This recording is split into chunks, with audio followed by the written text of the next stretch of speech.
Salut tout le monde, aujourd'hui je vais vous parler d'un film d'horreur très sympa de 2015 intitulé I Am a Hero. Attention aux spoilers. Hideo Suzuki, un assistant mangaka, dessine avec ses collègues au bureau tout en écoutant les infos. Un journaliste raconte comment un chien a mordu une femme de 45 ans qui s'est mise à dire des choses incohérentes après l'incident. Un collègue fait remarquer que les infos deviennent bizarres et il se moque de Suzuki et d'autres artistes. Mais Suzuki répond que le manga est le sommet de la culture japonaise et qu'être mangaka est un grand honneur. Il motive les autres employés et tout le monde crie « Rien ne vaut les mangas ». À la nuit tombée, Suzuki rentre chez lui. Dans son appartement, il regarde la télévision avec sa petite amie Teiko, qui est à la fois passive et agressive, et il dessine. En quête d'inspiration pour son prochain manga, il sort un fusil de l'armoire et observe son reflet dans le miroir. Le matin, tout le monde dans la salle de rédaction est malade et tous. Suzuki montre des dessins de son nouveau manga parlant d'un mec macho avec un fusil qui défend sa petite amie. L'éditeur n'aime pas la BD, disant que le personnage principal est trop banal et demande à Suzuki de faire plus d'efforts pour l'avenir. Puis un autre mangaka, Sensei, se moque de Suzuki. Plus tard, à la maison, Suzuki se dispute avec Teiko qui veut vendre le fusil pour qu'ils puissent payer leur loyer.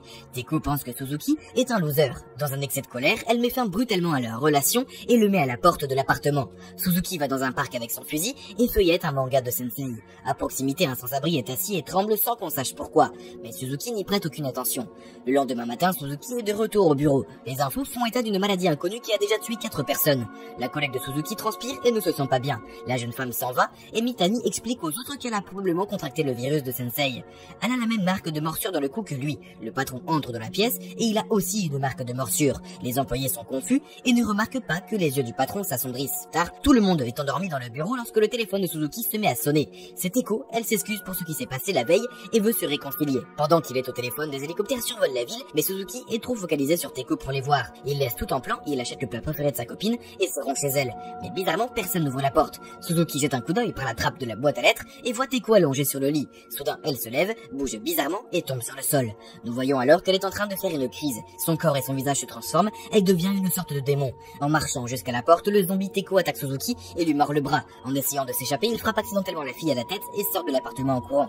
Sur le pont, Suzuki voit une femme avec un bras ensanglanté, puis des dizaines d'avions qui survolent la ville.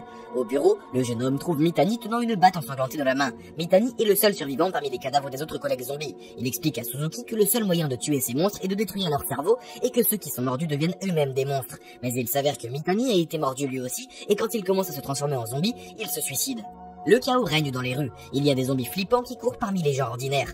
Celui qui n'arrive pas à se cacher est dévoré. Des bâtiments de la ville sont en feu, il y a des accidents partout. Dans cette pagaille, Suzuki aperçoit un chauffeur de taxi qui dort dans sa voiture, ignorant toute l'apocalypse zombie. Avant même qu'il puisse monter dans le taxi, une jeune fille, Hiromi, court vers eux. Elle aussi veut se mettre à l'abri dans la voiture, mais les zombies attaquent déjà. Suzuki s'imagine sortir un fusil et le pointer sur les monstres, mais en réalité, il se tient debout et tire avec ses doigts. Un autre homme en costume monte dans la voiture et le groupe s'en va. Le conducteur essaye de sortir de la ville.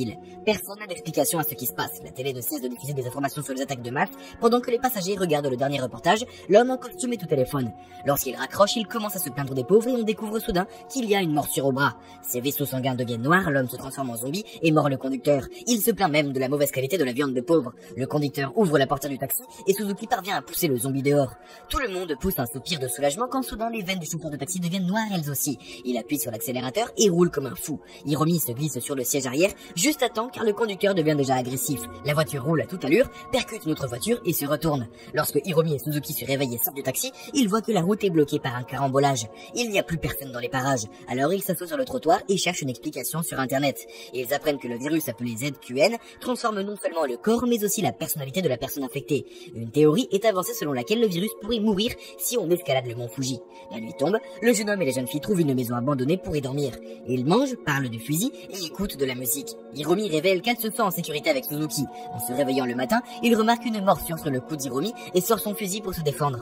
La jeune fille explique qu'elle a été mordue par l'enfant d'un voisin 2 jours plus tôt. Elle est donc probablement infectée et Suzuki est en droit de la tuer. Mais l'homme refuse et admet avoir été mordu lui-même. Il jure de la protéger jusqu'à ce qu'ils atteignent le mont Fuji. Ils commencent donc leur terrifiant voyage et traversent la forêt. Soudain, Hiromi commence à se transformer en zombie et demande à Suzuki de s'enfuir, ce qu'il fait, mais dans la forêt, il est attaqué par d'autres zombies. Soudain, sorti de nulle part, Hiromi réapparaît, tue les zombies, mais ne fait aucun mal à Suzuki. Au lieu de cela, elle l'aide à se relever, ils continuent donc leur voyage ensemble. La semi-zombie Hiromi ne parle pas mais ne représente aucune menace pour Suzuki. Quelques jours passent et ils atteignent une zone commerciale près du mont Fuji. Dans un des magasins, un zombie se précipite sur Suzuki. Hiromi est endormi et ne peut rien faire, mais une autre femme masquée, Tsugumi Oda, apparaît et tue le zombie avec une hache. D'autres hommes masqués arrivent alors. On apprend bientôt que toutes les personnes non infectées ont établi une zone sécurisée sur le toit du centre commercial. Suzuki est invité à se joindre à eux et il emmène Hiromi avec lui sans dire à personne qu'elle est à moitié zombie. La zone sécurisée est bien approvisionnée, ils ont donc de tout, de la nourriture, des tentes, mais aussi des livres et des montres Rolex. Tsugumi s'intéresse au fusil de Suzuki, mais il lui dit qu'il n'est qu'un mangaka ordinaire. Tsugumi a clairement de la sympathie pour lui. Plus tard, Suzuki observe un zombie. Le vieil abbé explique que les zombies font maintenant ce qu'ils faisaient dans le passé et que chaque zombie est différent des autres. Suzuki retrouve ensuite les autres survivants lors d'une réunion. Ils prévoient de pénétrer dans l'entrepôt souterrain de nourriture, mais ils ont besoin de fusils de Suzuki pour y arriver.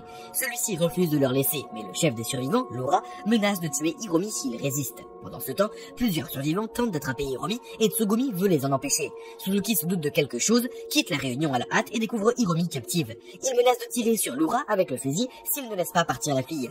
Soudain, Hiromi se dégage des gars qui l'entourent et il devient évident pour tout le monde qu'elle est infectée. Comme la fille ne s'est pas complètement transformée, ses yeux ne sont pas noirs mais de couleur arc-en-ciel. Laura tire sur Hiromi dans la tête, ses hommes prennent le fusil de Suzuki et le passent à tabac. Suzuki retrouve plus tard Tsugami devant la tante d'Hiromi. Elle lui explique qu'Hiromi n'est pas comme les autres zombies car elle a le cœur qui bat.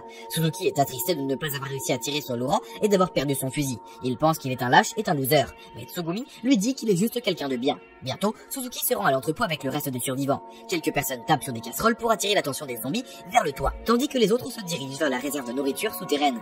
De l'autre côté du bâtiment, il fait sombre dans les sous-sols. Mais alors qu'ils progressent lentement, quelqu'un allume une lumière et personne ne se demande pourquoi. Ils trouvent immédiatement la réserve mais ignorent que quelqu'un les observe à travers les caméras de sécurité. Pendant que les hommes récupèrent la nourriture, le mystérieux observateur allume la musique dans les haut-parleurs et bientôt, l'un des survivants est attaqué par un zombie. L'agresseur et la victime sont tous les deux abattus. Bientôt, le parking est rempli de zombies. À cause de mauvaises tactiques et de l'égoïsme de certains survivants, la plupart d'entre eux meurent dans le parking. C'est en fait Laura qui a mis la musique en marche. Il l'a fait volontairement pour attirer les zombies. Il a son propre plan, insidieux. Il veut s'emparer d'une des voitures en état de marche du parking. Au milieu du chaos, Suzuki se cache dans un casier. Pendant ce temps-là, le zombie qui fait sauter très haut se rapproche et se prépare à faire un grand saut. Il court et saute aussi où qu'il peut, atterrissant juste sur une tente de la zone sécurisée sur le toit. Le zombie dévore immédiatement l'une des femmes et en attaque une autre, lui écrasant la tête à main nue. Laura entre alors un code d'accès permettant à d'autres zombies de s'infiltrer dans le bâtiment. Suzuki se cache toujours lorsqu'il entend à la radio qu'un zombie a tué presque tout le monde sur le toit. Tsugami, qui est aussi là-haut, est morte de peur. Elle se cache avec Hiromi et demande désespérément de l'aide sur le talkie-walkie. Personne ne répond car tout le monde se cache ou est en train de se faire dévorer. Suzuki passe en revue des plans d'évasion dans sa tête et dans chaque situation hypothétique, il s'imagine mourir.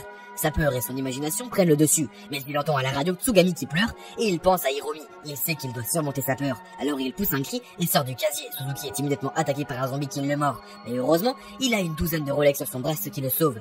Suzuki prend alors un talkie-walkie et informe Tsugami qu'il arrive à leur secours. Il décide de se retrouver sur le parking et de prendre une des voitures. Suzuki combat les zombies en utilisant son cerveau. Par exemple, il répand du riz sur le sol pour les faire tomber. Tsugami court vers le parking avec Hiromi sur son dos. Ils sont attrapés par Yura, qui se transforme également en zombie. Mais Suzuki sauve les filles. Il retrouve son fusil et fait sauter la cervelle de Laura. Pendant ce temps, les survivants se font encercler par les zombies et personne ne sait quoi faire. Soudain, Hiromi parle pour la première fois depuis longtemps. Elle a dit à Suzuki qu'elle se sent bien avec lui, inspirée par ses paroles. Il tire sur les zombies. Finalement, seuls Suzuki, Hiromi et Tsugami survivent. Ils parviennent à tuer tous les zombies sauf le zombie aquatique qui a sauté sur le toit. Avec l'unique cartouche restante, Suzuki tire. Mais la tête du zombie avait déjà été écrasée et la balle ne le tue pas. Le héros n'abandonne pas et utilisant son fusil comme une batte de baseball, détruit le cerveau de son ennemi une bonne fois pour toutes. Le trio quitte le centre commercial, laissant des montagnes de cadavres derrière eux. Dans la voiture, Suzuki se demande s'il va se transformer lui-même en zombie ou s'il aura de la chance. Et après tout ce qu'il s'est passé, il ne pense toujours pas être un héros. Voilà pour l'histoire. Abonnez-vous à la chaîne, likez la vidéo si elle vous a plu, et à bientôt.